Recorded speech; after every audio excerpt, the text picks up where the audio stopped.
Oke, baik. Assalamualaikum warahmatullahi wabarakatuh. Bapak, Ibu, dan rekan-rekan mahasiswa. Alhamdulillah hari ini kita masih diberikan nikmat sehat ya, nikmat ringan langkah ya untuk bisa hadir di sesi ketiga Hikmah Ramadan. Ya, Alhamdulillah sudah sesi ketiga, kita sudah ada di minggu ketiga Ramadan juga. Semoga puasanya masih kuat ya, semoga makin meningkat lagi ibadahnya. Dan Alhamdulillah hari ini kita sudah di tengah-tengah kita sudah hadir ya Bapak Dr. Gancar C. Premananto. Beliau belakangnya tuh banyak gelarnya lain ya, sertifikasinya tuh banyak sekali. Ada CMA, CDM, CNLP. Ya, berarti beliau tuh udah keahliannya atau kontribusinya tuh sudah sangat diakui gitu ya. Alhamdulillah kita beruntung hari ini akan mendengar hikmah ya yang akan beliau sampaikan hari ini. Sebelumnya juga saya ingin menyapa dulu ada Ibu Dr. Iin Mayasari, Dekan Fakultas Ekonomi dan Bisnis. Kemudian ada Bapak Adrian Wijanarko, Ketua Program Studi Manajemen, S1 Manajemen. Kemudian ada Pak Ius lagi di jalan. Pak Ius, Dr. Ius Wiyadi, Ketua Program Studi Magister Manajemen. Dan juga teman-teman semua ya, terima kasih sudah hadir hari ini. Tanpa berpanjang, ya, saya akan mengajak kita semua untuk masuk ke sesi utama, tapi saya mohon izin dulu Pak Gancar ingin membacakan profil ya, profil Pak Gancar nih menarik sekali. Saya akan bacakan mungkin sedikit saja dari yang beliau kiprah beliau gitu ya. Pak Gancar saat ini menjabat sebagai Head of Management Department di Fakultas Ekonomi dan Bisnis Universitas Airlangga, dan beliau juga merupakan owner dari dgseminar.id, kemudian juga founder dari AACIM. AACIM itu adalah Asian Association for Consumer Interest and Marketing. Kemudian juga beliau merupakan founder dari smartclick.id dan juga co-founder dari Indonesia Brand Network. Ya, kontribusi beliau di masyarakat luar biasa banyak sekali. Selain sebagai akademisi ya, sebagai dosen, sebagai peneliti, beliau juga merupakan trainer ya di bidang spiritual management, manajemen spiritual, dan juga aktif sebagai konsultan. Sebagai penulis, beliau juga sudah meluncurkan banyak sekali buku ya, diantaranya bukunya menarik-menarik nih judulnya. Ada Sholat Jamaah Based Management, kemudian ada Life as a Server, kemudian Server Leader untuk kondisi funds, FUNS ya. Nanti mungkin sudah ada yang pernah membaca buku beliau gitu ya. Ini menarik sekali dari judul-judulnya gitu ya. Dan yang menarik lagi, beliau juga ternyata punya album lagu ya Pak Gancar ya. Ini seru banget nih, judulnya Sisi Lain. Nanti mungkin Pak Gancar bisa cerita albumnya tuh tentang apa gitu ya. Kemudian tujuannya waktu itu dibuat untuk apa gitu ya. Hari ini Pak Gancar akan membawakan materi yang judulnya juga menarik. Judulnya adalah Ramadan Based Management. Apa itu ya Ramadan Based Management? Kita langsung saja ya memberikan waktu kepada Pak Gancar. Nanti setelah ini teman-teman kita bisa diskusi mengenai tema yang akan dia bawakan. Kepada Pak Gancar kami persilakan. Matur suwun, alhamdulillah. Terima kasih Bu Dewi Kurniati, Bu Dekan, Bu Iin Mayasari, Pak Adrian, Pak Yus, Pak Andi. Terima kasih sudah diundang lagi. Nggak bosen untuk mengundang saya. Saya aja bosen mengundang saya sendiri, makanya nggak pernah mengundang saya. Terima kasih masih mau mendengarkan beberapa materi yang mungkin agak aneh dari saya tadi. Judul-judulnya kan aneh-aneh ya Bu Dewi. Ada marketing iblis juga mungkin belum disampaikan. Oh, marketing iblis. Oh siap. Wah, itu lebih menarik lagi tuh Pak. Ya, jadi untuk tema kali ini memang Ramadan Based Management yang ingin saya sampaikan, karena saya yakin Bapak Ibu, teman-teman semua sudah banyak mendapatkan materi tentang Ramadan sejak kecil hingga dewasa ini. Materi tentang Ramadan itu kan tentunya sudah banyak diperoleh baik di bangku sekolah, SD, SMP, SMA, kemudian kultum, mulai kecil sampai dewasa ini kultumnya ya Ramadan kurang lebih ya seperti itu gitu yang menjadi materi. Nah, maka apalagi yang bisa kita munculkan pada diskusi kali ini. Nah, ini kita sebut diskusi saja ya, bukan ceramah agama karena saya masih belum merasa pantas untuk memberikan ceramah. Saya masih belum ustadz, masih preman. Nama saya masih tetap preman, belum kemudian menjadi Gancar, Ustadz Antol gitu, belum berubah seperti itu. Jadi tadi beberapa kondisi memang sudah disampaikan oleh Bu Dewi, terima kasih, dan sebagai materi hari ini adalah bentuk dari bagaimana kita melaksanakan aktivitas SDG, Sustainable Development Goal, ya, Bu Dekan, Bu Dewi. Jadi bagian dari SDG poin 17 yaitu Partnership for Goal. Kita bekerja sama untuk tujuan bersama. Kita berkolaborasi untuk menjadikan peningkatan ekonomi bagi para pelaku wirausaha dan juga bagi peningkatan kualitas pendidikan bagi mahasiswa kita semua. Semoga diberkahi dan diijabahi sebagai sebuah niatan baik dari kita semua. Ya, sehingga kita melaksanakan SDG 4, 8, dan 17 itu saya tulis. Ya, sedikit perkenalan tadi sudah disampaikan oleh Bu Dewi, ini beberapa buku yang sempat ditulis, ada desain eksperimental bersama teman-teman di UGM dulu, yang risetnya berkaitan dengan eksperimen. Kemudian itu kalau tidak salah 2007, kalau tidak salah ya Bu Iin. Kemudian 2017 ada sholat jamaah bis management, life as a server. Kemudian dengan AMI pernah membuat inovasi disruptif. Kita mendiskusikan spiritualitas dalam inovasi disruptif sebagai subbabnya. Kemudian bagian dari penulisan tesis mahasiswa ini ada yang berujung sebuah buku, yaitu Smile App Marketing 4.0, kemudian Business Continuity Plan untuk UMKM. Itu adalah dari tesis MM mahasiswa, kemudian dibuat menjadi sebuah buku mini. Dan kerjasama dengan Paramadina, kita menulis bareng dosen-dosen di Paramadina dan UNER untuk buku integritas, konsep dan praktik dalam bisnis.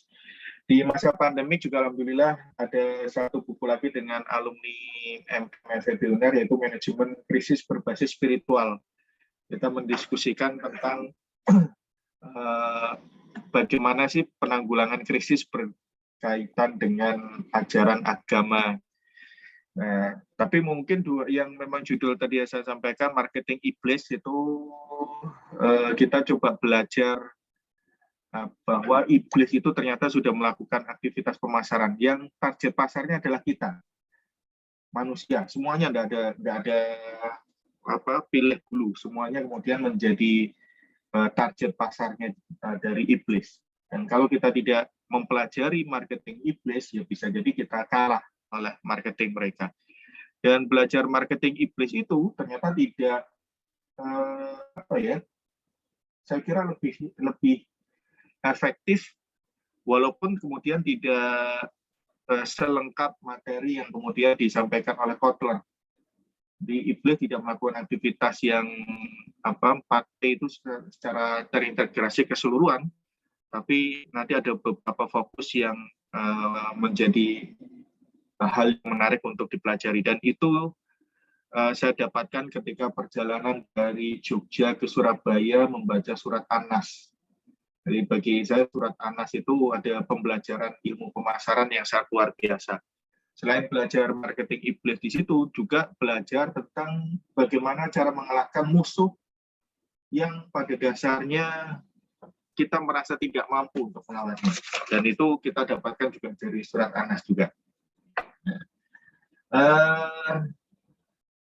Nah, jadi ada beberapa buku yang sudah kita buat kerjasama dengan ASIM, ada Green Consumer and Marketing, kemudian ada beberapa lagi ya, saya perilaku konsumen kalau tidak salah.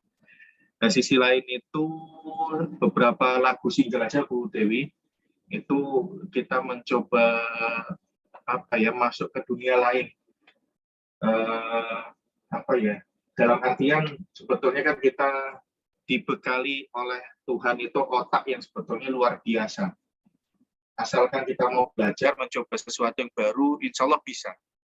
Nah, di tahun 2017 itu saya nyoba bikin-bikin lagu, belajar dari Pak Haryadin Mahardika.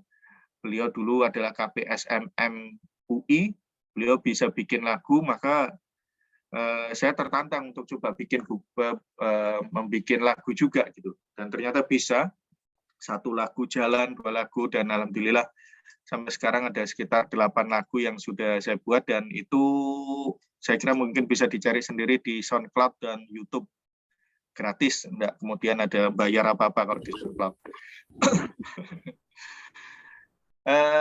Nah, untuk aplikasi saya juga mencoba di tahun 2020 ini aplikasi DigiSeminar, dan kemudian kita mencoba ada aplikasi lain Kikanca, dan insya Allah tahun 2022 ini akan ada lagi aplikasi yang kita buat berkaitan dengan kewirausahaan.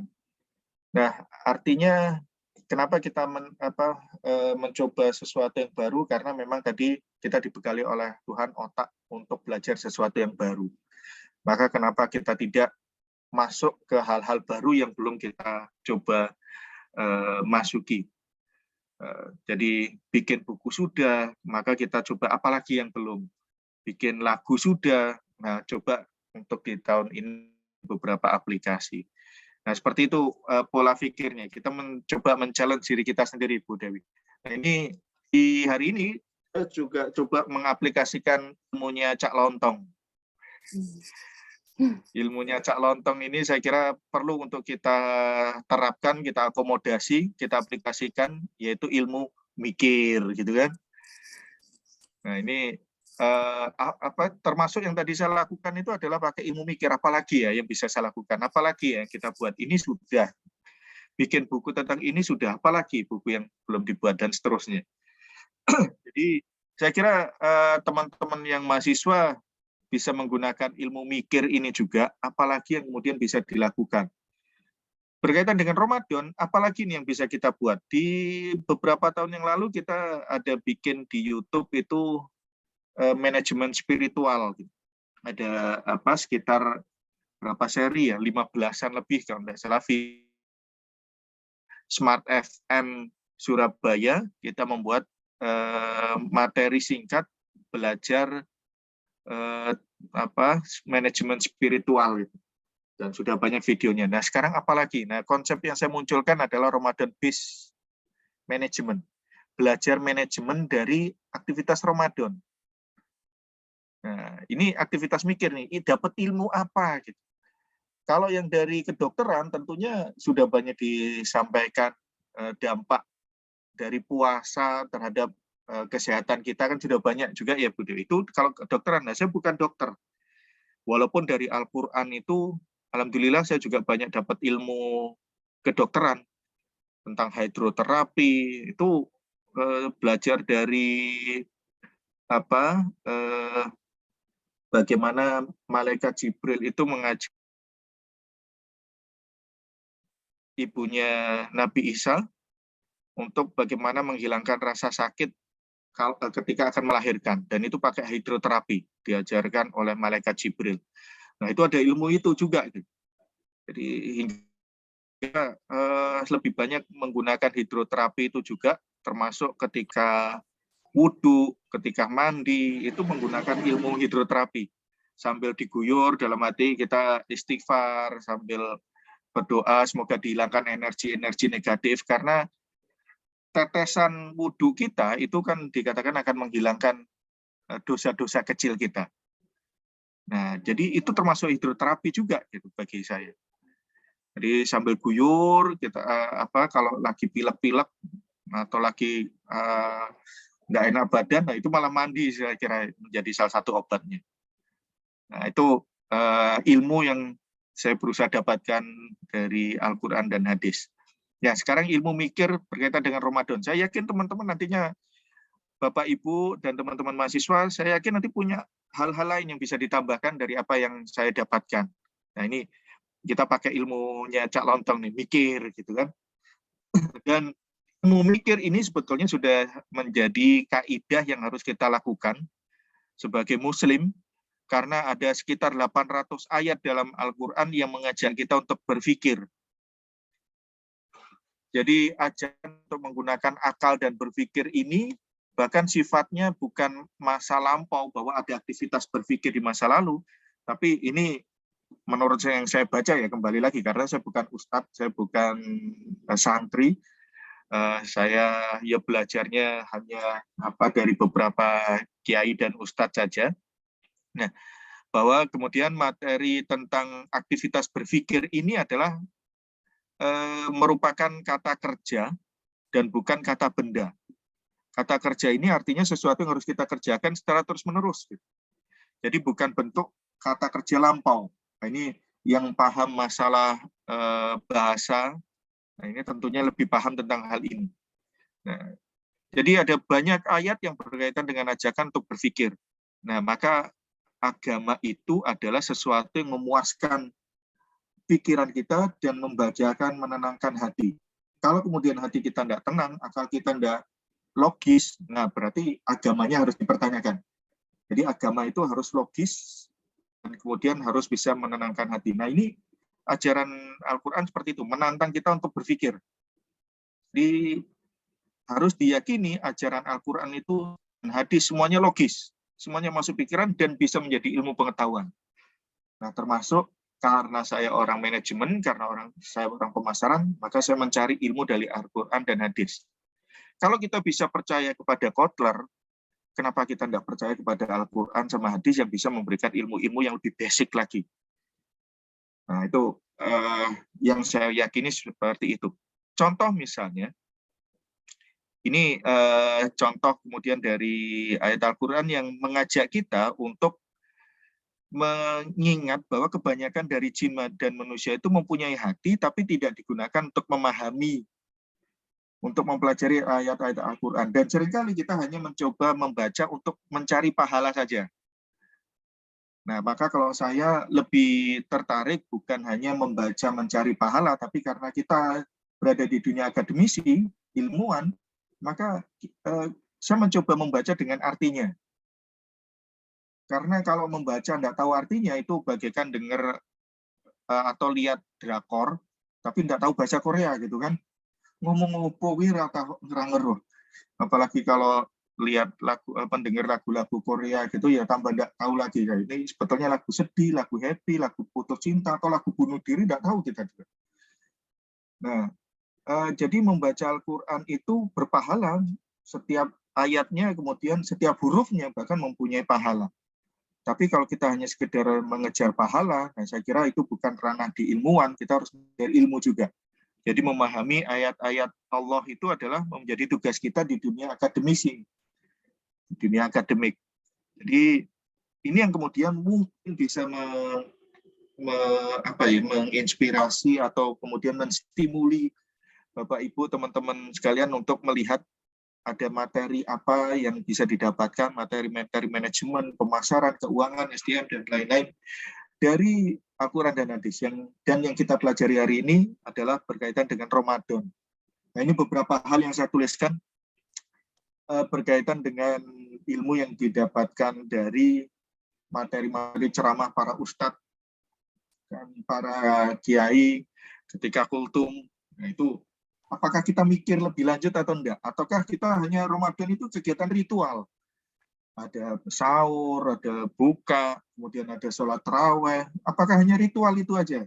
Nah, saya kira bahwa apa yang diajarkan oleh Kanjeng Nabi itu pasti punya ilmu. Nah, ini yang saya coba yakini seperti itu. Ini nanti akan kita coba lihat. Ada learning from surat Al-Baqarah 183. Ada niat. Kita diajari membaca niat ya. Ketika sahur, ketika berbuka puasa itu ada niatnya. Nah, apakah ada pembelajaran manajemennya atau tidak? Nah, itu kita coba pikirkan hal seperti itu. Nah, ini saya kira tidak tahu cukup atau enggak ini Bu Dewi, karena satu materi berkaitan dengan time concern dan branding for time aja itu bisa saya jadikan sebagai satu kultum untuk Bu Dewi. Nah, kalau ini ada katakanlah 9 catatan saya, nah ini nggak tahu apakah berapa kultum ini. Nah, kalau enggak cukup bisa jeda dan nanti bisa ada diskusi atau apa ya, kalau memang waktunya sudah tidak cukup, mohon saya di-cut saja nantinya. Ya, baik, Pak. Nah, yang pertama learning dari surat Al-Baqarah 183, dan ini saya yakin sudah sangat sering dibacakan oleh para ustadz ketika khutbah kultum. Bismillahirrahmanirrahim. Ya ayyuhalladzina amanu kutiba alaikumussyiyam kama kutiba alal ladzina min qablikum la'allakum tattaqun. Nah, itu kan pasti ini yang selalu menjadi materi untuk khutbah tarawih ya. Pasti deh ada. Di sekian kultum paling sekitar 5 sampai 10-an ada ustaz yang membacakan ini. Nggih? Iya, Pak? Bocor, Mas. Nggak bocor-bocor. Oh, nggih, ngapunten. Baik. Nggih, pasti ada dibacakan. Nah, ini saya coba melihat-lihat lagi dari terjemahannya, bahwa kalau kita lihat terjemahannya, ya ayyuhalladzina amanu, hai orang-orang beriman, kutiba alaikumussyiyam, bahwa diwajibkan atasmu berpuasa, gitu. Sebagaimana diwajibkan kepada orang-orang sebelum dirimu. Gitu. Nah, jadi kalau kita melihat di sini bahwa saya merasakan adanya pertama, kutiba alaikumussyiyam, diwajibkan kepadamu untuk berpuasa sebagaimana diwajibkan terhadap orang-orang terdahulu. Ini menunjukkan bahwa kita sudah tahu puasa itu hal yang baik. Selama mengajarkan masalah puasa. Dan dari aspek kedokteran itu sudah banyak diskusi tentang hal ini. Kenapa diwajibkan? Nah, ini menjadi bahan pertanyaan. Kenapa mewajibkan puasa? Dalam pembelajaran manajemennya yang kemudian berusaha saya tangkap adalah berarti Tuhan ngajari kepada kita, kebaikan itu seringkali harus diwajibkan, harus dipaksakan. Kalau kebaikan tidak dipaksakan, terutama di awal, bisa jadi nanti tidak ada yang kemudian menyadari perlunya melakukan kebaikan itu. Contoh juga nih, contoh praktisnya.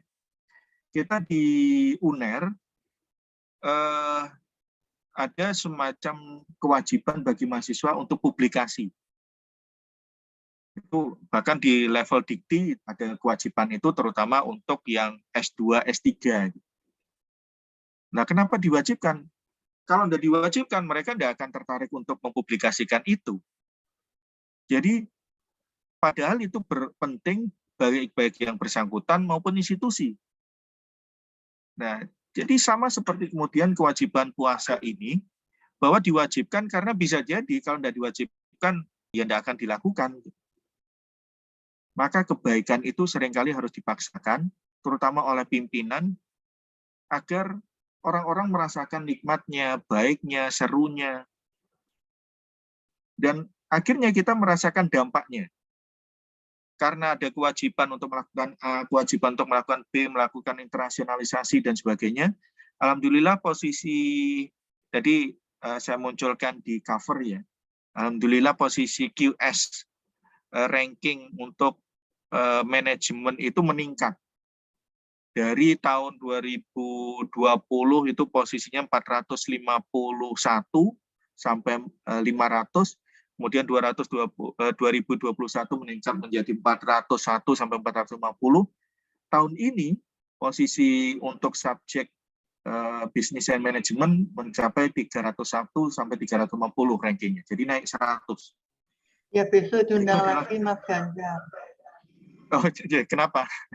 Diundang lagi sharing itu karena itu bagian dari IKU. Oh iya, betul. Ya, masing-masing sekarang perguruan tinggi juga ditarget masalah IKU, masalah SDG dan sebagainya. Dan itu harus diwajibkan karena kembali lagi kalau tidak diwajibkan bisa jadi kepedulian kita menjadi terbatas untuk semua elemen. Dengan diwajibkan semua elemen itu bergerak. Ya.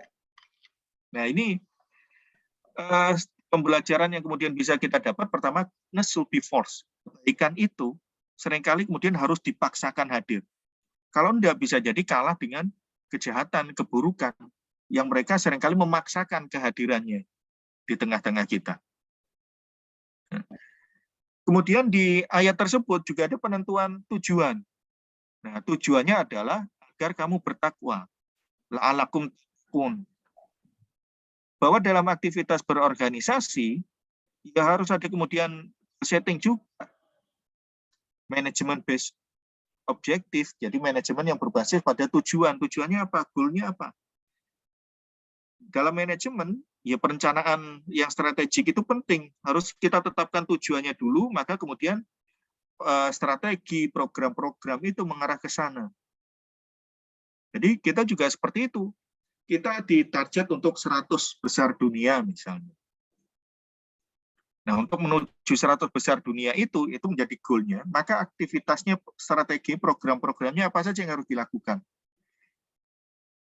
Dan kemudian harus ada KPI-nya nanti. Kalau ada goal setting, harus ada KPI. Nah, kalau kembali lagi takwa, dimaksud takwa itu apa? Itu harus ada KPI-nya.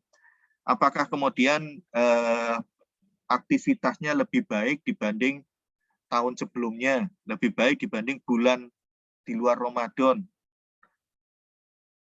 baik untuk melakukan ibadah malam, puasa, kebaikan, donasi, dan seterusnya. Jadi takwa itu kan kata Pak Ustadz, kata Pak Kiai, bagaimana kita memenuhi semua ajarannya dan menjauhi semua larangannya, gitu. Nah, apakah kemudian aktivitas kita untuk lebih aktif untuk mendekati perintahnya itu lebih banyak? Nah, itu harus kita buat KPI-nya sebetulnya. Demikian juga bagi organisasi. Jadi kita harus kemudian memaksakan kebaikan, sehingga dari dikti ada kewajiban publikasi lah, ada kewajiban untuk lamemba, terakreditasi, tersertifikasi, dan seterusnya. Kalau tidak dipaksakan seperti itu, nanti kualitasnya bisa tidak jelas, gitu kan. Nah, dan kemudian nanti ada goal setting, penetapan tujuannya seperti apa. Kita ingin institusi kita, organisasi seperti apa. Nah, maka harus dikembangkan KPI untuk menuju ke sana. Nah, ini kalau saya tarik dari surat Al-Baqarah itu ke dunia manajemen, seperti itu intinya. Dan ini kita hanya mengajak kepada terutama orang-orang yang percaya terlebih dahulu, orang-orang beriman. Jadi kita harus membuat komunitas. Orang-orang beriman harus dikumpulkan, diajak untuk bekerja sama. Karena kita tidak bisa bekerja sendiri. Kita harus mengajak mereka yang sama-sama beriman untuk melaksanakan aktivitas ini bersama-sama. Nah, di dalam ditambahkan bahwa perlu adanya asosiasi, adanya organisasi, adanya pengumpulan massa,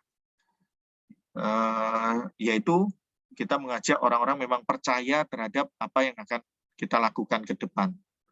Dalam organisasi juga seperti itu, kita harus mengajak orang-orang yang memang bisa kita ajak untuk bergerak. Ini kalau organisasi kita tidak kita gerakkan seperti ini, wah kita ketinggalan nih kan. Kita harus mengajak orang-orang percaya, yang beriman, bahwa kita bisa berubah, bahwa kita bisa bertransformasi.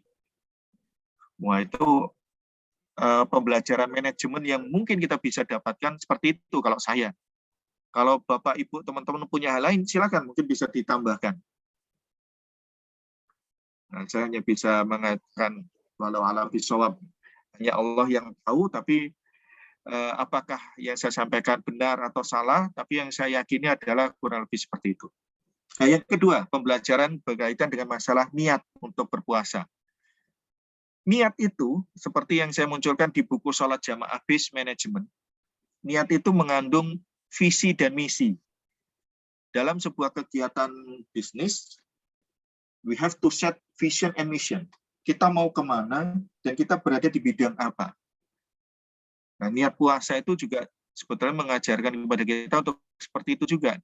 Saya niat berpuasa, udah jelas kegiatannya. Misinya sudah jelas, puasa, bukan sholat. Karena sholat nanti niatnya lain lagi. Saya niat sholat apa.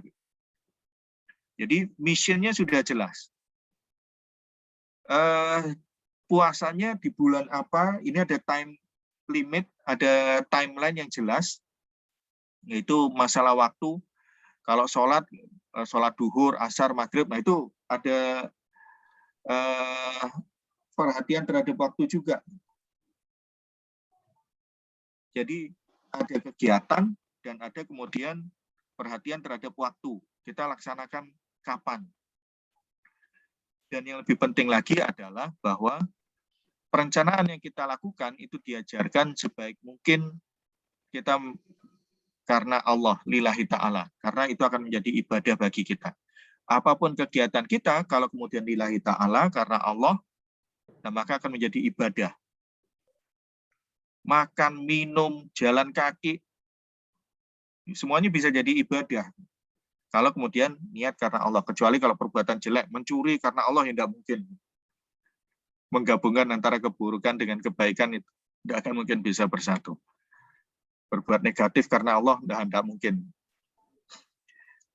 Mencontek lillahi ta'ala ya tidak mungkin juga. Nyontek kok karena Allah. Saya sejak saya dulunya Bu Dewi itu sangat kreatif, itu nyontek aja kreatif. Saya tidak mau menyontek dengan cara yang sama. Itu zamannya SD, yang mainstream tidak mau. Nah, tapi ada suatu ketika di mana saya menjadi tidak tertarik untuk mencontek lagi. Apapun yang saya lakukan adalah ya ini usaha saya. Dapat PMP 50, ya ini usaha saya, terserah. Gitu. Mau lulus, nggak lulus, ya monggo aja. Matematika dapat jelek, ya biasa. Jadi dapat bagus, alhamdulillah, dapat jelek, ya itu karena kesalahan saya, kebodohan saya, dan seterusnya. Jadi, kapan ya, mungkin SMP itu saya udah mulai nggak nyontek deh. Ngaku toh, Mas. Iya, ngaku bahwa pernah berbuat negatif kan mending daripada ngaku dulu pernah berbuat baik. Ternyata enggak ya. Dulu Ustadz, sekarang preman. Ya. Kan mending dulu preman, sekarang Ustadz gitu ya Bu Dewi. Nah kalau saya preman terus ini masalahnya.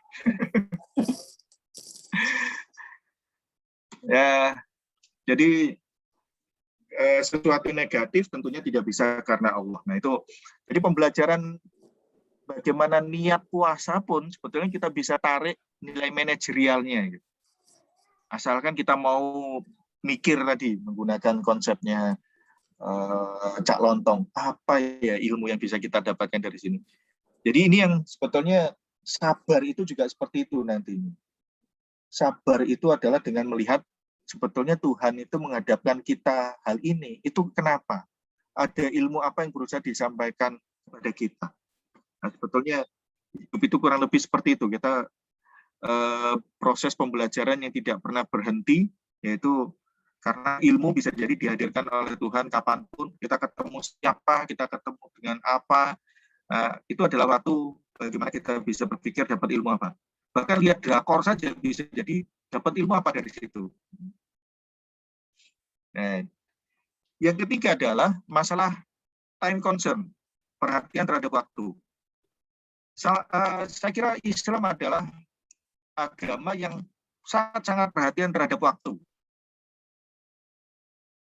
Kita memiliki perhatian yang sangat besar terhadap waktu, bahkan ada branding terhadap waktu.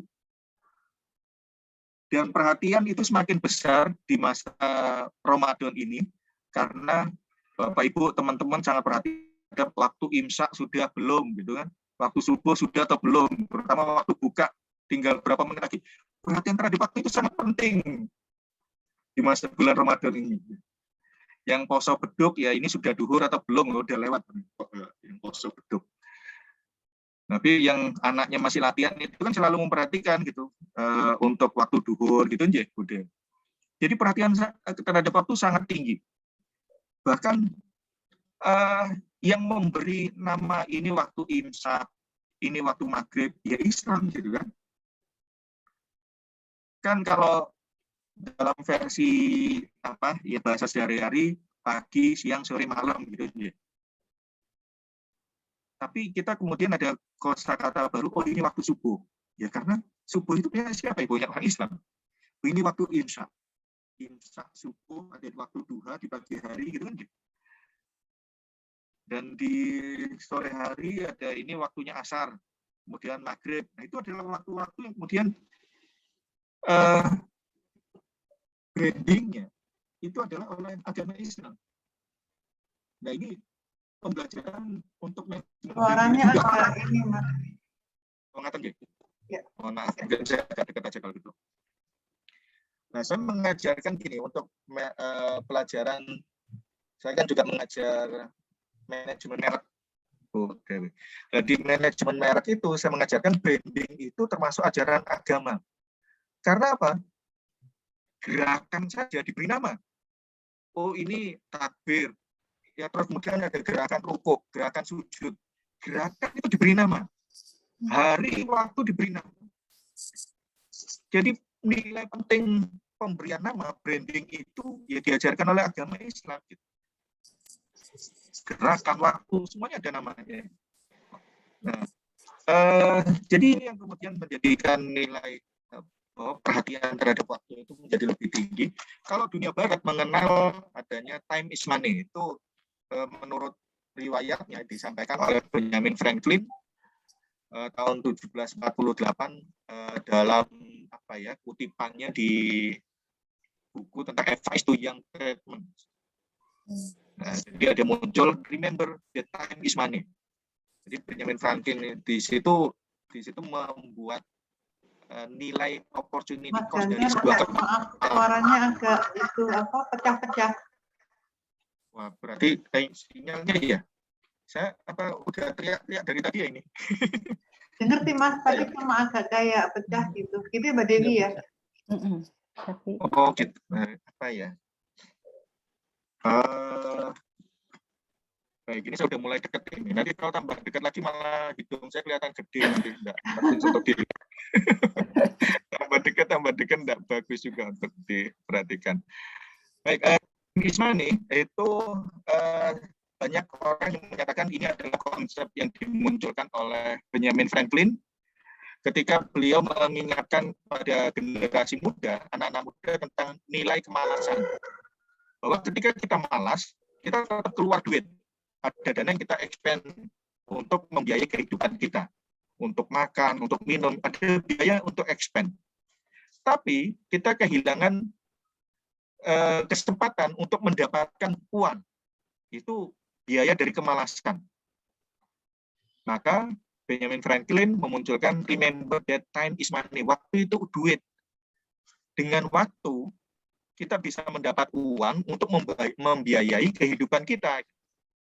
Maka harus dimanfaatkan. Kalau kita malas, biaya tetap keluar, tapi kita tidak dapat pemasukan. Nah, itu yang disampaikan oleh Benjamin Franklin dalam bukunya Advice to a Young Tradesman tahun 1748. Nah, bagaimana konsep Islam? Apakah juga time is money? Nah, kita lihat bahwa di bulan Ramadan ini, waktu adalah hal yang penting. Sama seperti Benjamin Franklin, waktu itu penting. Tapi pentingnya seperti apa? Bahwa kembali lagi bagi di bulan Ramadan itu lebih mengingatkan kepada kita waktu adalah ibadah. Bahkan ada yang bilang tidurnya orang puasa saja ibadah ya Budi. Jadi mengisi waktu untuk apapun bisa jadi ada nilai ibadahnya, asalkan tadi ada niatnya. Kalau tidur tanpa doa bisa jadi tidak menjadi nilai ibadah. Tapi kalau kemudian kita tidur dengan kemudian berdoa terlebih dahulu, nah bisa jadi itu menjadi ada nilai ibadahnya. Jadi Ramadan itu lebih menguatkan lagi bahwa waktu adalah ibadah. Seperti dalam surat Az-Zariyat ayat 56, wa ma khalaqtul jinna wal insa illa liya'budun. Tidak diciptakan jin dan manusia kecuali untuk ibadah. Jadi waktu itu adalah untuk ibadah. Kapanpun, detik manapun adalah ibadah. Dan ibadah itu akan bernilai pahala, dan setiap pahala itu, saya mungkin kapan-kapan akan menyampaikan konsep nilai mata uang yang berlaku dunia dan akhirat, itu adalah pahala. Karena pahala berlaku untuk kehidupan dunia dan berlaku untuk kehidupan akhirat. Konsepnya seperti apa? Nanti kapan-kapan aja penjelasannya mungkin Bu Dewi. Ya, nah, ini butuh pemahaman juga bahwa sebetulnya kita bisa bergain, bertransaksi dengan Allah, itu dengan pahala yang kita miliki. Jadi pahala itu bisa berlaku untuk kehidupan kita dunia dan akhirat. Mau ditukar dunia silakan, mau ditukarkan akhirat silakan. Kanjeng Nabi kan pernah ditawari apakah nanti akan diberikan apa-apa segala macam. Nabi tidak tertarik. Bagi Kanjeng Nabi semua kebaikan itu lebih baik kemudian dibayar di akhirat. Jadi buat apa kemudian untuk dibayarkan di dunia? Ya. Nah, maka kalau kemudian kita bicara masalah waktu, Islam sangat menghargai waktu. Ramadan mengingatkan kita kepada nilai penting waktu. Sehingga kita ingat, oh sebentar lagi sudah waktu buka puasa nih, udah siap-siap di depan meja, nyiapin kolak, nyiapin piring gitu kan ya. Bu Iin sudah siap apa Bu Iin masaknya? Belum. Ini tadi depan Mas Ganjar terus saya. Mohon maaf ini, kalau gitu segera saya akhiri ini. Jadi ini kita bicara bahwa waktu adalah pahala, dan pahala itu berlaku dunia dan akhirat nanti. Di time is money itu udah sebetulnya dunia yang sekuler. Kita di dunia Islam itu waktu adalah pahala. Dan materi lagi, puasa adalah bentuk dari istirahat. Dan istirahat bagi dunia manajemen adalah hal yang penting. Karena istirahat menjadikan kita bahkan lebih produktif. Istirahat itu menurut riset, itu bahkan menjadikan orang lebih produktif, lebih loyal terhadap perusahaannya, lebih bahagia. Nah, ini ada riset yang dimunculkan 90% of worker who take break time during the day are more productive during their work time. Maka kalau kemudian kita lihat masa istirahat kita tiap hari itu ada 5 kali paling enggak. Sholat itu bentuk dari istirahat. Nah, maka sebetulnya dengan adanya sholat kita bisa beristirahat ketika siang hari, ketika sore hari itu agar lebih produktif, agar lebih bahagia. Jadi kalau ada perusahaan yang melarang stafnya, karyawannya untuk sholat, nah, berarti tidak menjadikan perusahaannya lebih produktif. Nah, ini di hasil risetnya menyatakan unsurprisingly your brain needs a break. Nah, kita hidup itu juga butuh break. Dalam setahun kita diberikan break hidup itu ya karena semua mesin butuh waktu istirahat. Dan mesin kita terus bekerja selama 24 jam, kadang makan, minum, ngemil, nggak habis-habis gitu, terus-terusan. Apalagi bisa manggil Gojek kapanpun gitu, malam pun tetap bisa manggil Gojek. Kita butuh istirahat, alat pencernaan kita butuh istirahat juga. Nah, jadi Ramadan ini sebetulnya juga mengajarkan hidup itu butuh istirahat. Hidup butuh break time. Dengan adanya break, dengan adanya istirahat, insya Allah kita akan lebih bekerja lebih baik, alat pencernaan kita itu akan bekerja lebih baik lagi, insya Allah. Dan ini beberapa yang kemudian bisa dibuatkan risetnya bagi teman-teman mahasiswa yang di dunia SDM. Ini salah satu risetnya di tahun 2021 memunculkan isu tentang lunch break time and its impact on employees' health, performance, and stress on work. Dan hubungannya positif. Kalau tidak ada break time, makan siang, maka bisa jadi hubungannya malah kemudian menurunkan kesehatan, kinerja, dan stres. Apalagi kalau bukan hanya lunch, tapi isoma, istirahat sholat dan makan. Nah, jadi energi yang kita dapatkan dari sholat, dari wudhu, nah insya Allah itu kemudian akan memberi energi yang luar biasa bagi aktivitas kerja kita.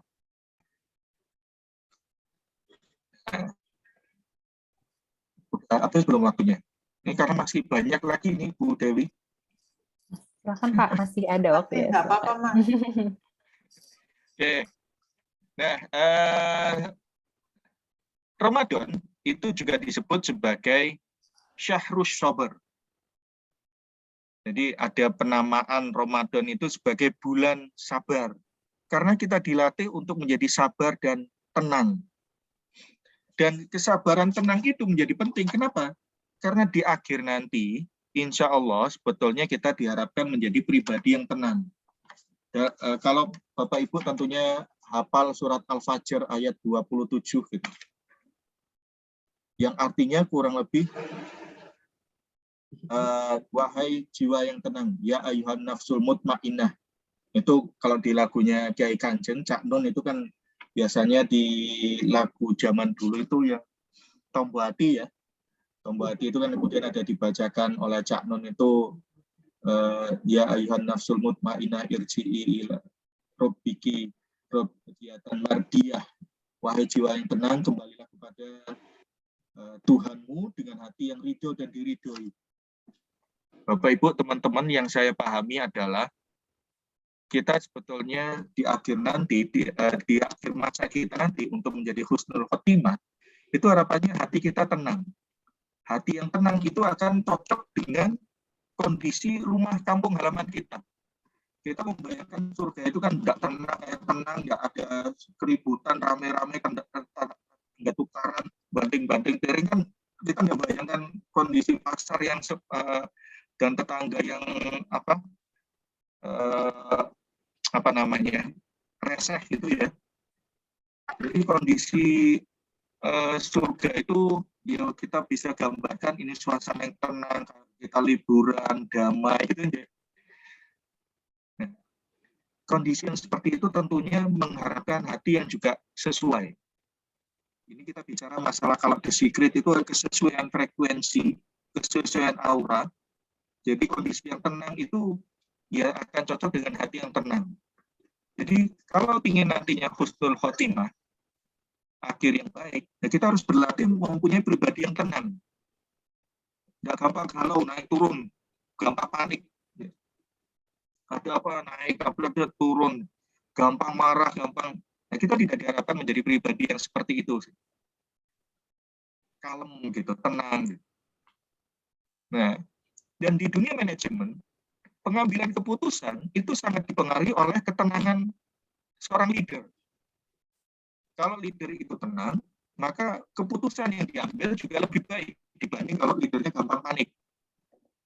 Gimana ini ya? Wah, ini terus gimana ini? Nah, kalau leadernya gampang panik, gimana nanti bawahannya? Kan panik juga nanti.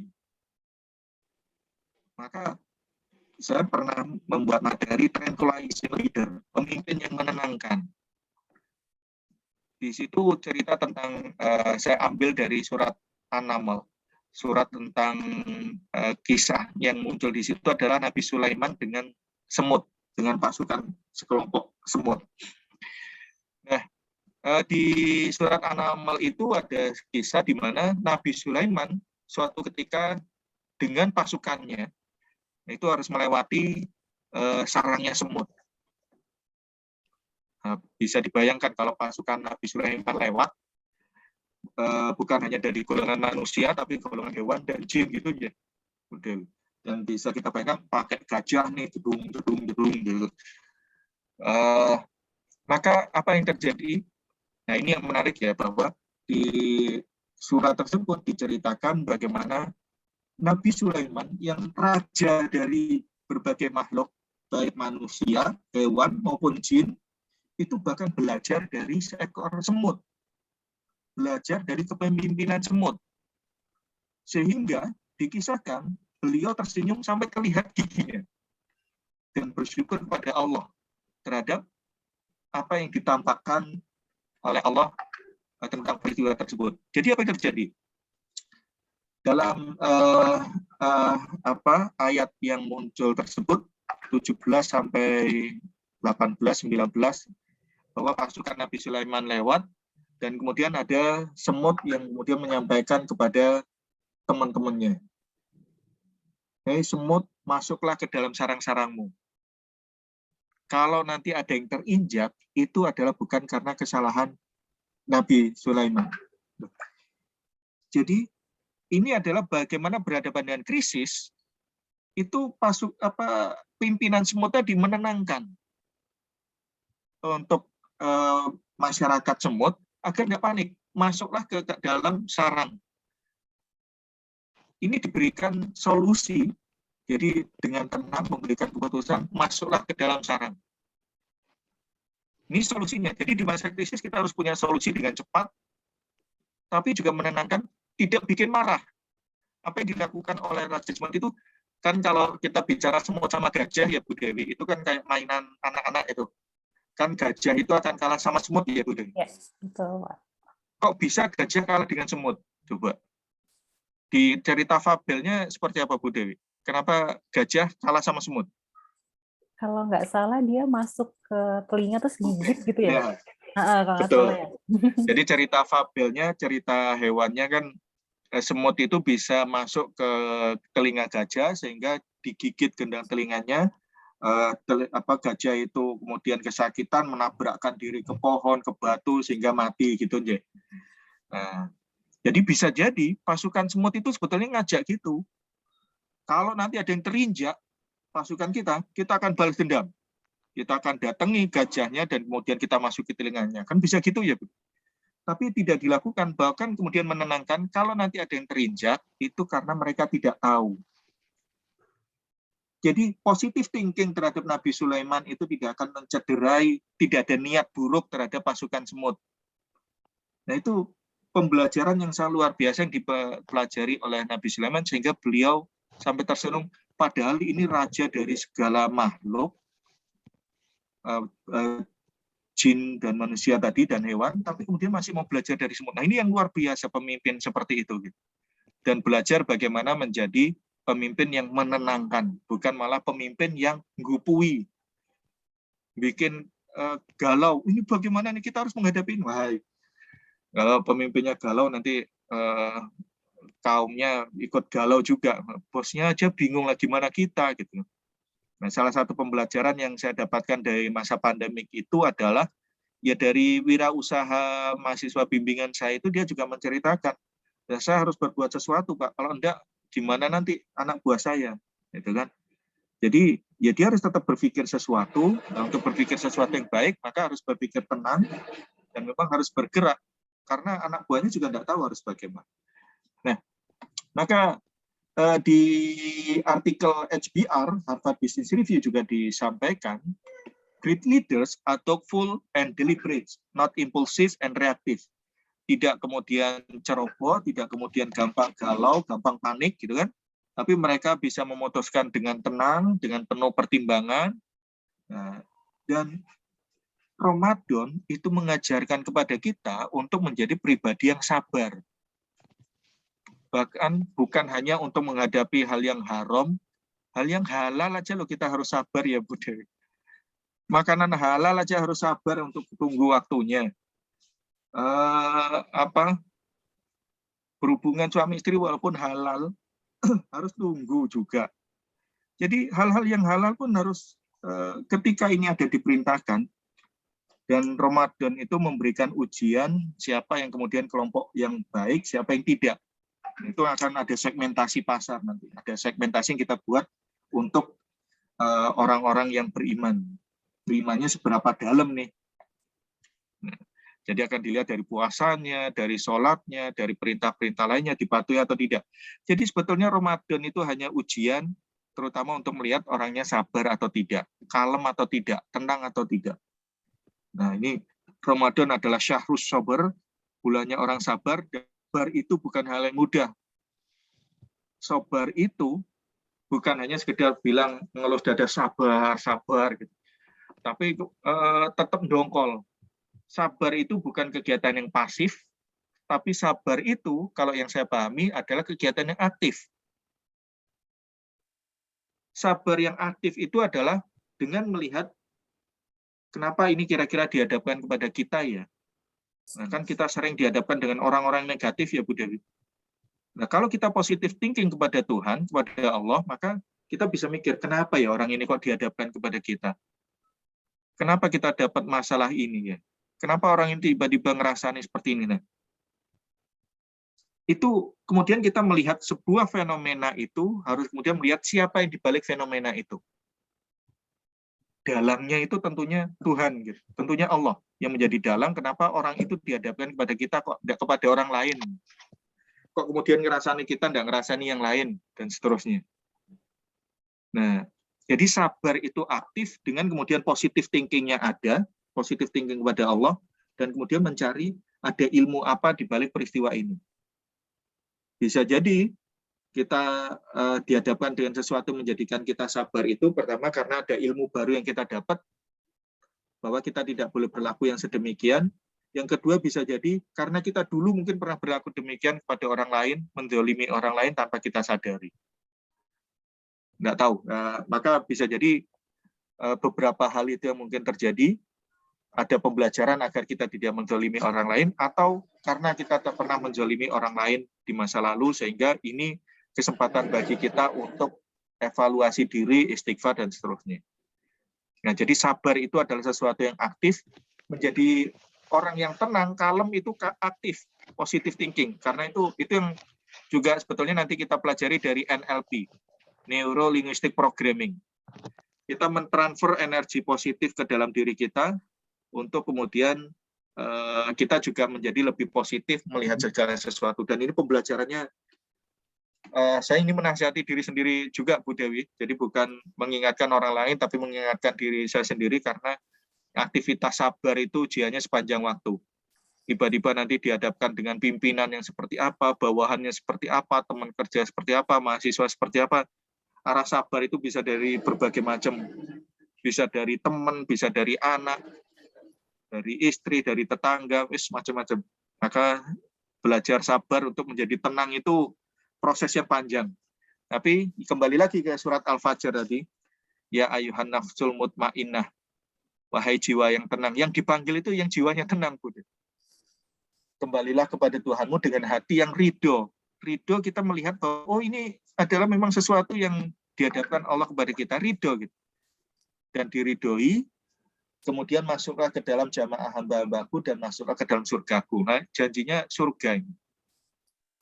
Nah, karena surga itu butuh jiwa yang tenang, bukan jiwa yang bergejolak seperti api neraka. Nah, semoga kita termasuk ke kelompok yang sabar ini, dan pembelajaran Ramadan itu adalah, kalau dari segi manajemennya, experiential based learning. Kita belajar sambil mengalami sendiri ini. Jadi bukan hanya sekedar diajarkan oleh Pak Ustadz, Pak Kiai, tapi bagaimana kita belajar sabar. Karena kalau tidak sabar, maka Pak Ustadz bilang, ya hanya dapat pahala tidak makan minum, tapi tidak dapat ganjaran yang lain gitu aja, Pak Budi. Sehingga rugi kalau tidak sabar. Maka ajaran Nabi kalau ada orang yang maki-maki kita, marahin kita, ya bilang aja, saya sedang puasa. Sehingga ya diharapkan kemudian memang puasa itu aspek pelatihan kita, experiential based learning, pembelajaran sambil mengalami sendiri untuk belajar menjadi jiwa yang tenang. Nafsul mutmainnah. Nah, ini masih ada beberapa ini. Semoga cukup waktunya sampai buka puasa. Kalau belum nanti sambung ke puasa tahun depan. Iya, Pak. Tunggu tahun depan. Oke, pembelajaran pemasarannya ini, bahwa Ramadan itu adalah festival yang diadakan oleh Tuhan. Jadi kalau dalam bahasa pemasarannya ini adalah sales promotion, promosi penjualan. Ini adalah masa di mana kita sedang menggairahkan aktivitas pembelian kita terhadap kebaikan-kebaikan, terhadap pahala-pahala yang disediakan oleh Tuhan, oleh Allah. Jadi harus ada gebiarnya, harus ada event, harus ada aktivitas yang menjadikan kita bergairah. Loh, Ramadan itu menjadikan kita bergairah ke masjid, gitu kan? Puasa bareng-bareng karena ada aktivitas bersama. Maka nanti ada the power of togetherness. Jamaah itu menjadi sebuah energi. Kalau kita, bagi ibu-ibu kan kalau nyaur puasa kan mikirnya, walah nyaur puasa dewean poso gitu ya Bu Dewi. Males kalau mikir puasa sendirian. Makanya suami yang baik nanti diharapkan bisa nemenin istrinya puasa gitu. Nah, sehingga membersamai istrinya itu akan bisa the power of togetherness gitu. Nggak malas untuk bangun sahur, kemudian untuk mencari bukoan dan seterusnya. Nah, Jadi Ramadan itu adalah gebiar di mana Tuhan menggelontorkan door prize dan hadiah-hadiah utama itu di bulan Ramadan ini. Banyak pahala-pahala yang tersembunyi nantinya. Dan termasuk yang tersembunyi itu adalah di malam Lailatul Qadar nantinya. Dan ini menjadi loyalty program, disembunyikan bagi orang-orang yang memang loyal. Yang tidak loyal, ya tidak dapat. Yang hanya puasanya di awal-awal, kemudian aktivitas ibadahnya hanya di awal-awal, di akhir-akhir sepi. Nah, ya bisa jadi tidak dapat malam Lailatul Qadar ya, karena itu challenge-nya ini hanya bagi yang mereka yang loyal. Nah, maka kita juga melihat bahwa Pak Ustadz, Pak Kiai biasanya menyampaikan ilmunya Imam Al-Ghazali dalam kitab Ihya Ulumuddin, ada tingkatan orang puasa. Nah, ini kan segmentasi pasar ya, Bu Dewi. Ya. Bahwa orang yang puasa itu juga dikelompokkan. Dan kelompok yang kemudian dapat pahala tertinggi adalah yang paling baik, yang puasanya khusus. Puasanya orang benar-benar VIP. Bukan hanya sekedar khusus lagi, tapi khusus. Ini very, very important person ini kan. Bagi yang kemudian level segmentasinya adalah yang gold, atau mungkin di atas gold apa ya, platinum ya. Platinum, nah, dapat pahala lebih, loyalty programnya lebih nanti. Nah, ini pembelajaran manajemen pemasarannya dapat ini sebetulnya. Kita butuh event. Orang pemasaran itu harus membuat event. Kalau tidak ada event, bikin event. Untuk menggairahkan pasar, dan itu bagian dari sales promotion. Diferensiasi. Ramadan itu adalah bagian dari rukun Islam. Rukun Islam adalah diferensiasi agama Islam dari agama lain. Agama lain itu ada puasa. Puasa kita beda. Agama lain itu ada berbagi. Berbagi kita beda. Ada zakat yang aturannya udah jelas. Ada zakat, puasa, apalagi yang sama ya. Ada melakukan kegiatan perjalanan, ziarah. Nah, ziarah kita beda, ada haji. Nah, ini contoh-contoh puasa saya sebutkan di sini, berbagai agama. Biksu, biksuni itu ada puasa tidak makan lagi setelah pukul 12 siang. Jadi mungkin bagi ibu-ibu yang diet biasanya juga seperti itu juga. Di atas jam 12 maka di atas jam 8 bahkan tidak makan nasi lagi, karbohidrat itu tidak dimakan. Biasanya seperti itu. Nah, itu adalah bentuk puasa-puasa yang seringkali dimunculkan. Dan Yunani Ortodok juga punya puasanya. Ada, ini bisa dibaca sendiri, puasanya tidak boleh makan telur, susu, dan minyak. Yahudi juga tidak tidur sama sekali sepanjang malam. Nah, di hari tertentu itu.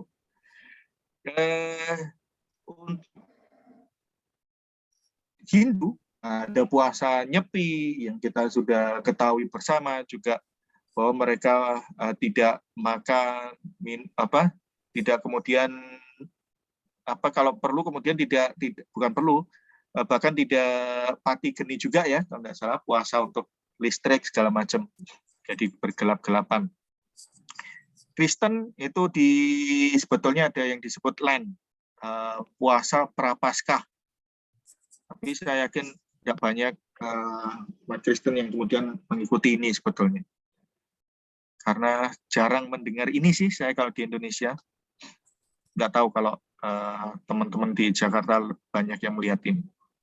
Banyak mengetahui teman-teman Kristen yang menjalankan ini. Jadi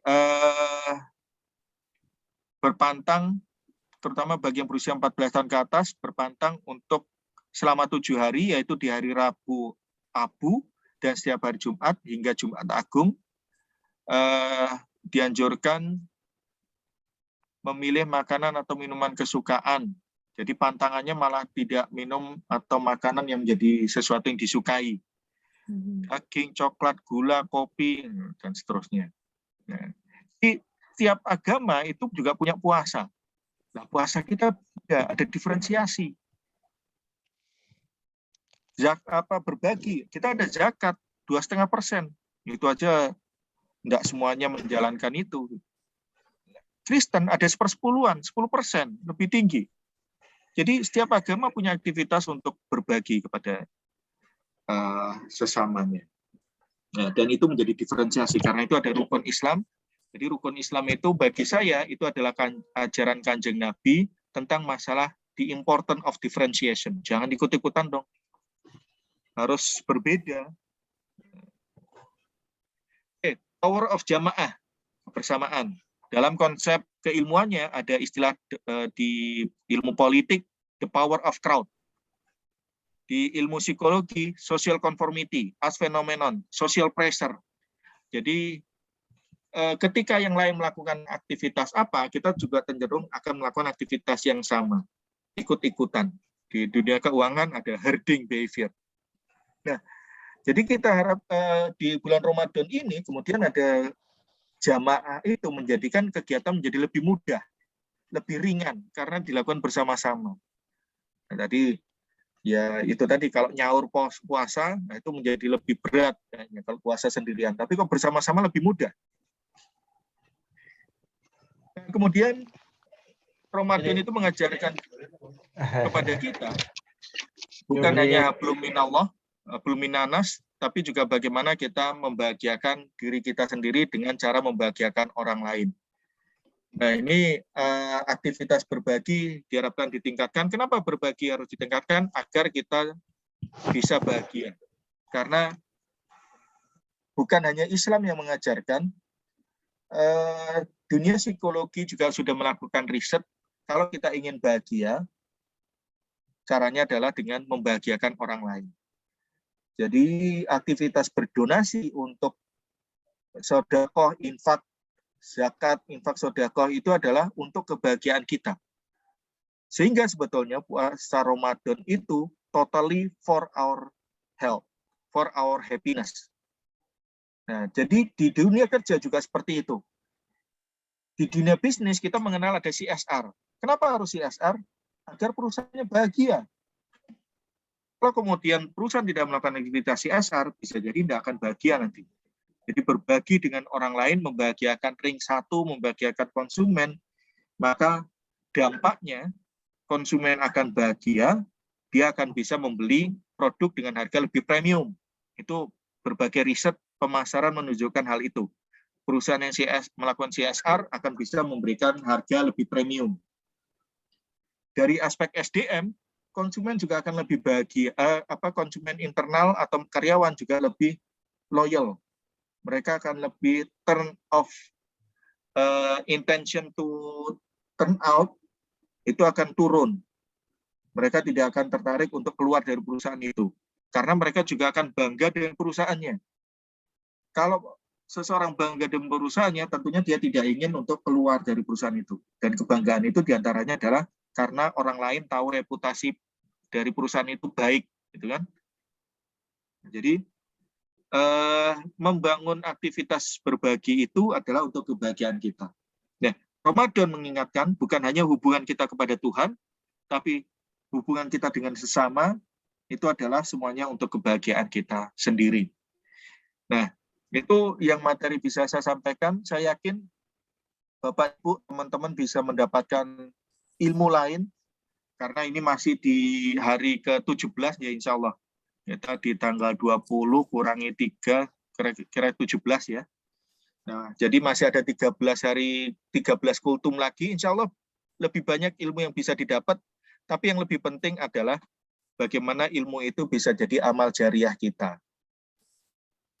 Jadi kalau mendapat ilmu, sebisa mungkin share-kan ke jejaring sosial.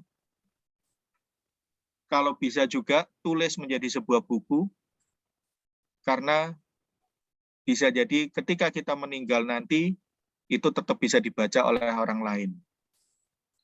Tetap bisa menjadi amal jariah, menjadi amal yang mengalir kepada kita walaupun kita sudah meninggal. Jadi kalau itu hal yang positif, hal yang baik, silahkan di-share kepada yang lain melalui medsos, sehingga medsosnya juga akan berdampak bagi orang lain. Kalau itu hal yang negatif, ya tolong disampaikan kepada saya, tolong diingatkan, tapi mengingatkan seseorang akan lebih baik tidak dilakukan secara terbuka. Nah, penting dilakukan kepada yang bersangkutan, karena Kalau kita mengingatkan secara terbuka, itu bukan mengingatkan namanya, tapi berusaha menjatuhkan. Barakallah, semoga bermanfaat. Subhanakallahumma wa bihamdik asyhadu an la ilaha illa anta astaghfiruka wa atubu ilaik. Semua kebenaran adalah dari Allah. Hanya Allah yang tahu apakah itu baik dan benar, tapi insya Allah yang saya sampaikan berusaha memunculkan hal-hal yang memang sejalan dengan nilai-nilai Al-Quran dan hadis. Barakallah, semoga bermanfaat. Demikian untuk menstimuli teman-teman untuk mencari ilmu-ilmu baru berkaitan dengan dunia manajemen, baik pemasaran, keuangan, sumber daya manusia, dan operasional. Itu Bu Dewi. Ya, baik. Alhamdulillah, terima kasih banyak Pak Ganjar. Saya catat banyak sekali ya tadi yang disampaikan. Jadi ternyata dari awal ya kita diingatkan bahwa kita tidak pernah boleh berhenti berpikir gitu ya, terus belajar gitu ya dari apapun.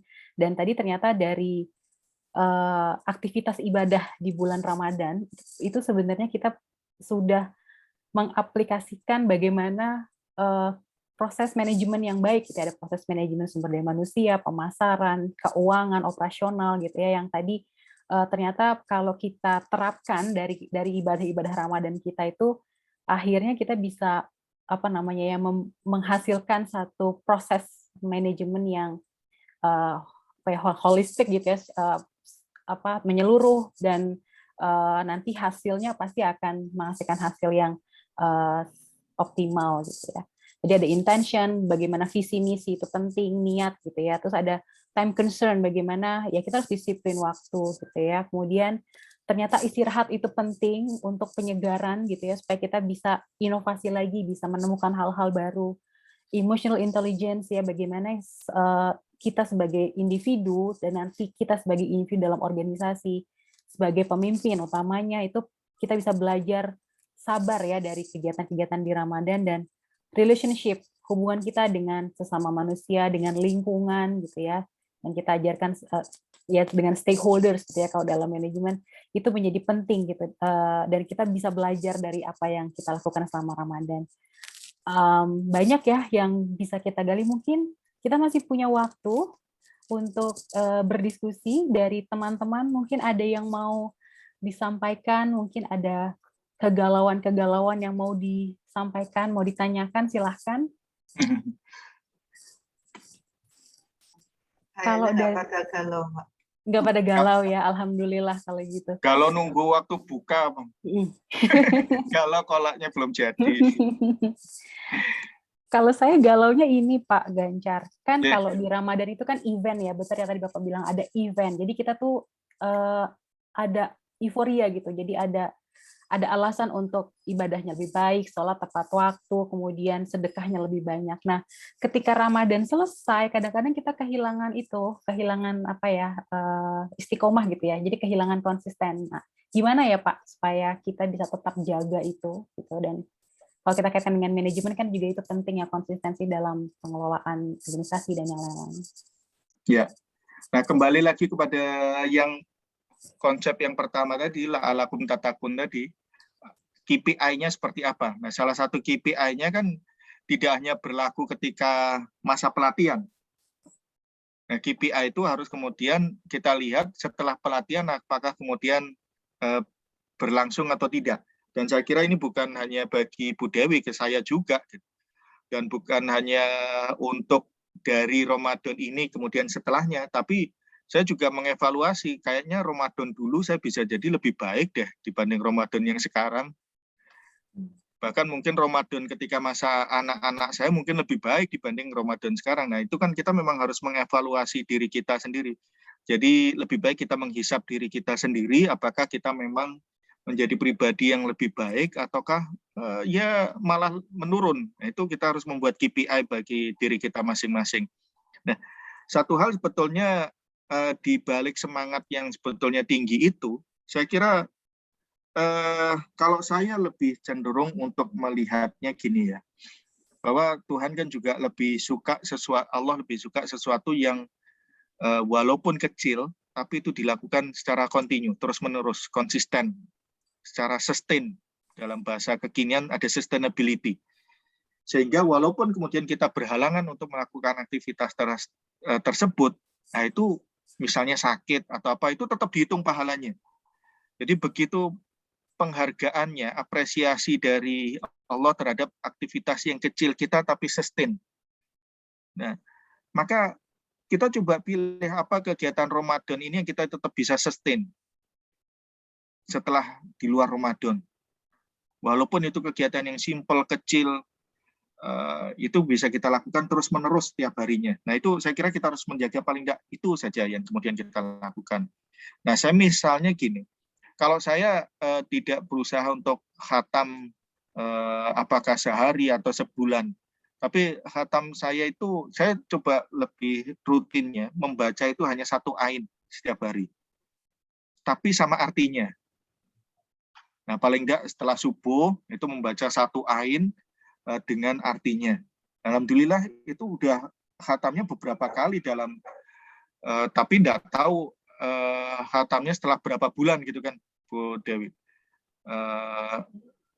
Tapi ya itu terus yang kemudian saya coba lakukan, membaca dengan artinya, dengan harapan ya insya Allah sebetulnya mungkin ada ilmu-ilmu baru, karena kan Al-Quran itu menjanjikan adanya ilmu, ada obat gitu kan, ada petunjuk. Nah, kalau kemudian kita hanya baca hanya untuk mendapatkan pahala, nah maka kita akan berada dalam kerugian. Pahala ia dapat, ya tidak akan rugi sih, tapi kan akan artinya kita bisa jadi tidak mendapat ilmu-ilmu baru nanti, mendapat obat hati yang baru dan seterusnya. Nah, saya kira paling tidak itu yang bisa kita lakukan di bulan Ramadan ini, apa hal rutin yang bisa kita lakukan sekecil apapun, sehingga kemudian tetap bisa kita tindak lanjuti, kita teruskan, kita buat sustainability-nya setelah Ramadan selesai. Sampai nanti ketemu Ramadan berikutnya lagi. Nah, paling tidak itu. Dan kembali lagi, kita menghisap diri kita sendiri, kayaknya dibanding Ramadan lalu, apakah memang lebih baik Ramadan ini, dan seterusnya. Seperti itu deh. Baik. Ini juga berlaku di organisasi ya Pak Ganjar ya, bagaimana organisasi perlu mengevaluasi ya apa yang sudah dilakukan. Kalau belum tercapai berarti harus buat strategi baru lagi, seperti itu ya Pak. Saat ini di kampus-kampus kan selalu diminta untuk membuat self-evaluation, SE. Ya. Untuk akreditasi nasional, internasional kan harus melakukan SE. Dan SE itu hasil dari tracer harian juga kan. 3 bulanan nanti diperiksa, 3 bulanan, semesteran, tahunan, bagaimana pencapaian terhadap target. Nah, ketika 3 bulan target baru sekian, maka ditanyakan apa yang harus kita lakukan. Jadi di dunia kampus pun juga dilakukan itu, apalagi di dunia swasta yang target itu menjadi salah satu penilaian banget. Kalau tidak perform, dipindah kita bisa jadi kan. Ya. Maka ya aktivitas untuk menghisap diri sendiri itu juga sebetulnya bagian dari ajaran agama juga. Baik. Siap. Teman-teman, ada yang sudah ada yang mau bertanya atau sharing? Silakan bisa langsung. Kayaknya udah paham semua. Ya. Intinya tantangannya adalah dari materi hari ini dan nanti malam dan seterusnya kira-kira dapat ilmu apa. Dan silakan bisa ditulis menjadi buku karya Bapak Ibu sendiri gitu kan. Ya ada something new dan di branding dengan konsep Bapak Ibu sendiri. Makanya kan saya bikin konsep Ramadan Based Management, itu bagian dari branding. Materi-materinya bisa jadi ada yang sama, tapi kemudian menjadi kondisi yang khusus, spesifik. Nah itu adalah ya saya yang bikin gitu kan. Ada sholat jamaah based management, ada marketing iblis, nah itu bagian dari branding. Dan itu adalah ajaran agama yang tadi saya sampaikan. Di sini ada Ustadz Fajar dari Unida Gontor. Makasih Ustadz Fajar sudah bergabung. Beliau mahasiswa program doktor. Siap, Ustaz. Mohon maaf. Sekarang program doktor di mana Ustadz Fajar? Di Karabuk, Ustaz. Wah, Masya Allah. Alhamdulillah. Mohon saya dikoreksi kalau ada yang salah. Insya Allah, so far so good, Ustaz. Alhamdulillah. Barakallahu fiik, insya Allah. Semoga bisa menjadi materi disertasinya juga nanti. Amin. Amin, insya Allah. Sukses. Ustaz Fajar, barakallah. Oke, terima Waalaikumsalam, kasih Ustaz. Pak Fajar. Mungkin nanti bisa sharing juga ya di untuk teman-teman juga ya. Wah, Dia bagian dari Mas partnership for Ganjar nih. Good. Pak Fajar ya topik disertasinya atau apa itu? Minatannya? Iya, lebih untuk yang saya proposkan lebih banyak ke creativity and strategic. Tapi melihat nanti dari supervisor. Oke, Iya. baik. Terima Mohon kasih. doanya, Ibu. Ya, Insyaallah. sukses Pak Fajar. Baik. Ya, baik. Bu Dewi, saya kira memang penting kita memunculkan konsep-konsep sendiri termasuk Ramadan Based Management ini karena seringkali menggunakan kata syariah itu hanya memberi pagar. Oh ini boleh, ini tidak boleh. Contoh misalnya, cuman pemasaran syariah Islam itu hanya memberi pagar mana yang dari kotor itu yang boleh dan tidak boleh, halal, haram dan seterusnya. Tapi belum benar-benar muncul konsep-konsep baru yang dari agama kita yang seperti apa. Karena itu saya memberanikan diri dan mengunculkan beberapa konsep tadi. Ya setidaknya teman-teman yang lebih paham tentang nahwu shorof, tentang kemudian masalah kaidah bahasa dan masalah bagaimana penafsiran, nah itu tentunya akan bisa lebih baik lagi. Demikian. Pak Hadi, mungkin Pak Hadi. Pak Hadi ada yang mau Ya, Mbak Dewi. Ya, Assalamualaikum. Assalamualaikum warahmatullahi wabarakatuh. Ustadz Ganjar, apa kabar? Syakinah marketing belum jadi-jadi ya, Pak Hadi. Sehat terus Udah ya, lama ya. idenya bikin Syakinah marketing. Iya. Jadi mungkin sedikit menambahkan tadi yang terakhir tadi itu benar tuh Ustadz ya. Jadi kaidah fikih kita itu kan mengajarkan untuk bab yang terkait dengan persoalan ibadah itu pada dasarnya nggak boleh kecuali ada nas yang mengatur ya. Misalkan puasa dimulai saat imsak ya, atau saat azan subuh sampai maghrib gitu ya. Nah kita nggak boleh membuat sesuatu di luar itu kan, berbuka pada saat isya gitu, nah itu kan nggak boleh. Tapi kalau bab muamalah seperti yang tadi Pak Ganjar sampaikan, itu pagarnya itu ya syariah aja, atau pada dasarnya itu boleh ya, semuanya boleh, kecuali ada hal-hal yang memang itu sudah final ya, artinya itu sudah diatur sedemikian rupa dalam Al-Quran maupun dalam hadis Nabi, misalkan persoalan riba, goror, maisir dan lain sebagainya. Jadi memang konsepnya Cak Lontong tadi yang disampaikan berpikir itu kan menuntut itu sebenarnya kan ya. Artinya ini Allah berikan anugerah kepada kita pikiran ya, tapi harus dimanfaatkan gitu. Ya, jangan sampai hanya terlena dengan apa yang sudah ada saja. Jadi kaidah fikih itu sebenarnya itu sudah sangat mengatur sedemikian rupa itu untuk memberikan ruang kepada kita untuk berkreativitas ya, berinovasi, berpikir ya, sehingga ilmu ini tidak stagnan atau tidak mandek gitu. Nah, terakhir saya tertarik tadi dengan ide manajemen puasa ini ya, Pak Ganjar ya. Tadi kan Pak Ganjar memulai dengan ayat surat Al-Baqarah 183 itu ya, surat yang paling terkenal itu ya ayyuhallazina amanu kutiba alaikumusiyam kama kutiba alal ladzina min qablikum la'allakum tattaqun. Nah, di ujung ayatnya itu Pak Ganjar, la'allakum tattaqun ya. Setelah kita diuji, setelah kita melakukan latihan dan segala macamnya, nah maka Allah memberikan rewardnya itu tattaqun itu. Nah kan begitu juga dalam manajemen kan. Jadi ketika kita sudah melaksanakan semua ketentuan yang ada, melaksanakan semua proses yang ada, maka sunatullahnya kan kita akan mendapatkan keuntungan, profit, dan lain sebagainya. Nah dalam Ramadan juga begitu. Kalau ibadah itu kita lakukan dengan sungguh-sungguh, maka ujungnya itu adalah tattaqun. Tattaqun itu adalah orang yang bertakwa, dan itu sebuah gelar yang sangat susah dan sangat mahal sekali gitu. Dan Allah hanya menyediakan pada saat bulan suci Ramadan. Mungkin begitu Ustadz Ganjar, sedikit sharing saja ya, bukan menambahkan. Terima kasih, barakallah. Sekali gitu. Itu Ustadz Handi. Salam Pak Handi, Mas Ganjar. Baik. Tinggal kita buatkan bukunya bareng nanti. Siap Pak, mungkin bisa join sama mahasiswa juga ya, menulis konsep-konsep manajemen berdasarkan tadi Ramadan based management dan yang lain. Yeah. Oke. Baik. Ini di Surabaya sudah waktunya berbuka. Oh, oke, baik. Baik.